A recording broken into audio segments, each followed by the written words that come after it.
Wato jama'a kusa jamhuriyar musulunci wato kasar Iran a cikin addu'a. Saboda an ga wasu take-take wanda hakan yana nuna cewa duk yadda za a yi a cikin daren yau ko kuma gobe ko zuwa dai nan da jibi akwai mugun shirin da NATO da Europe da kuma munafakan kasashen Larabawa wannan suke yi wa jamhuriyar musulunci wato kasar Iran. Saboda yadda aka ga American tana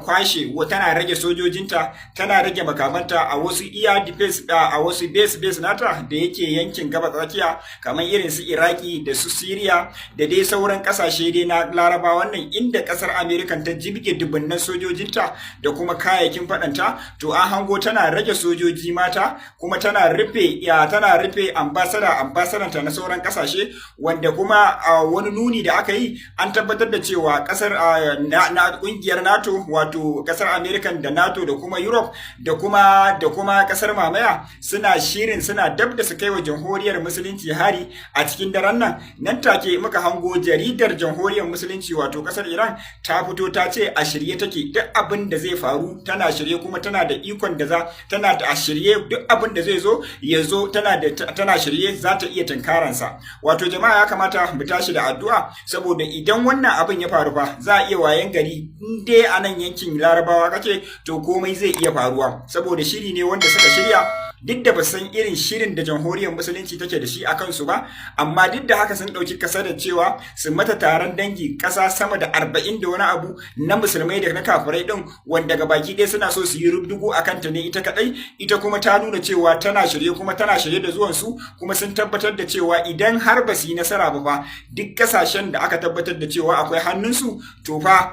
ba za su tsira ba kuma muna tunanin cewa in Allah yadda ba za su yi nasara ba saboda ba su har yanzu ba su san wace ce Iran ba su san wani irin makami ta mallaka ba su san wani shiri take a kansu ba shi kadai ne ma ya jinkirta kaiwa harin da suke tunanin za su kai to wannan ma ya zama dole ne sai sun kai saboda in har ba su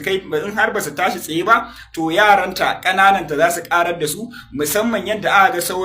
ga sauran yaranta suna ta yunkuri gamawa da su sun kasa komai to gwara su tunkari uwar duk da dai uwar ba su san shirin da za su yi ba kuma idan suka sake suka kai harin ba su samu nasara ba to sun tabbatar da cewa lokacin su yayi karshen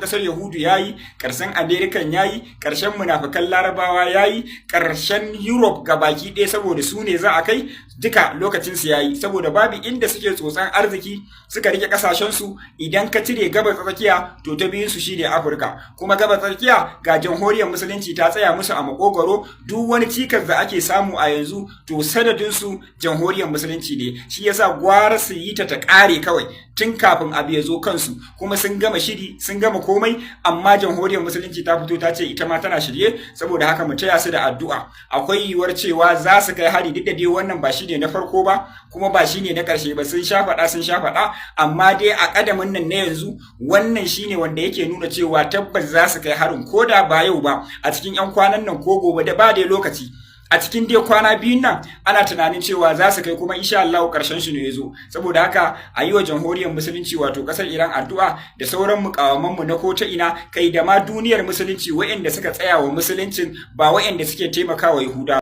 To alhamdulillah jama'a bayan kwashe sojojin kasar America daga Iraki da kuma kwashe sojojinta da kuma makamanta an hango gwamnatin Iraki ta kai mugayen hari a base na sojojin American wanda yake cikin Iraki wanda ta yi bombing din shi a yanzu nan cikin daren nan wanda ana tunanin cewa kasar American za ta yi amfani da wannan base din na kasashen Larabawa wannan ta farma kasar Iran to tun kafin ma ta yi amfani da su a yanzu haka dakarun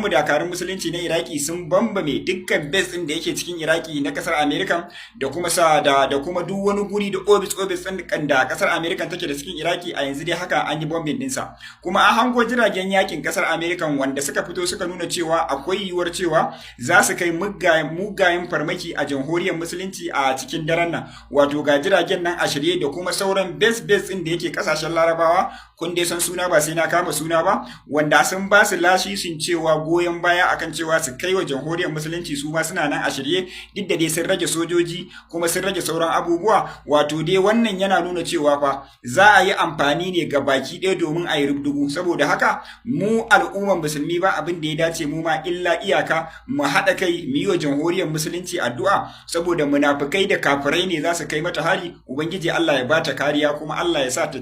ta gama da su kuma ta juyo kan Assalamu alaikum warahmatullahi ta'ala wa barakatuh. Jama'a kun ga irin ta ko?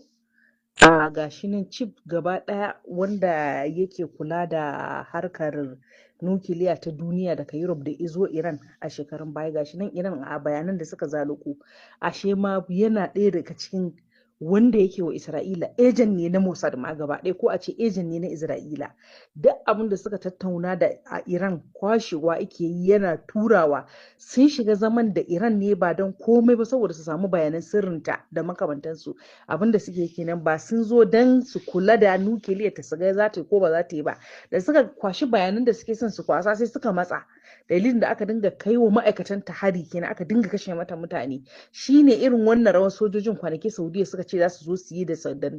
Iran, suka aika wannan ta in buku manta ba watannin baya. To sun dauka Iran din dadin ce, sun dauka ai lokacin ita ma Iran din lokacin da aka yi wannan zaman wannan 2000 ina jin ko 18 ne ko 15 ne, ai a lokacin ita ma akwai bara gurba a cikin kasar sosai, tana fama da ita, shi yasa haka ta faru.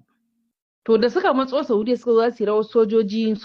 Navy da Iran din, da suka haka suka ga ba Iran din da bace ba abin da za a iya samu daga bayanan sojinta, shine sai aka yi kansilin. Ba wanda zai san maga dalilin kansilin, kawai je aka abin ya watse. Da haka suke tahowa turo su Isra'ila take yi, duka wata ƙasar Laraba wannan kaga sun zo sun ce sun zo za su yi haɗin kaza. Oman ce kadai take tare da Iran, amma duk wata ƙasa su Qatar din nan na kwanaki da ta zo ita ma tana wani haɗin kasuwanci da ita, su wata Dubai da suka dinga haɗin yanzu ba Dubai ce muna gani da port ta ya kama muka gani ita ta Iran wannan aikin Iran ta rama ba. Duk haka Isra'ila ce take turo su yaranta ne, ita take tare da su da Europe din da Larabawan da American, duka yaranta ne, 'ya'yanta ne. Shi sa Iran din yanzu kallon kowa take yi, kallon kowa take. Laraba wannan tana bin su a hankali ba don komai bane saboda addinin musulunci ne, saboda addinin musulunci take bin su a hankali, take kuma amfani da siyasa tana nuna duniya su ga wacece su waye su, ita kuma wacece ita. To da ka dan uwa ya rage naka.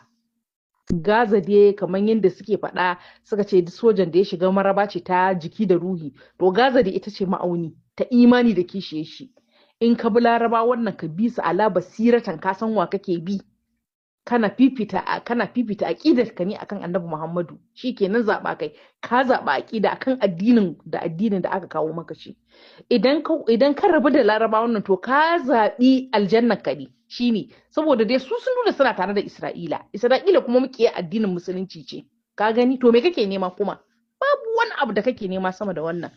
Ka bi su ala basiratan, ka bace ni ala basiratan, babu wanda zai shiga wuta a cikin jahilci. Duk wanda zai bi Laraba wannan zai bi su ne yana sane, saboda kai yanzu za a kashe ka kawo taimakon da take wa Gaza babu shi, amma idan ku za a kawo shi sama da in trailer kace a kawo maka za a kawo maka, ka gani.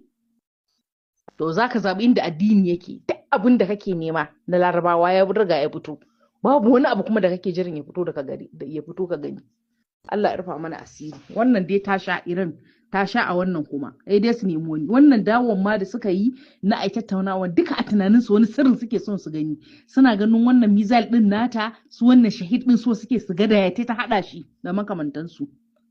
To shine ta nuna musu yanzu ta fi su kwarewa.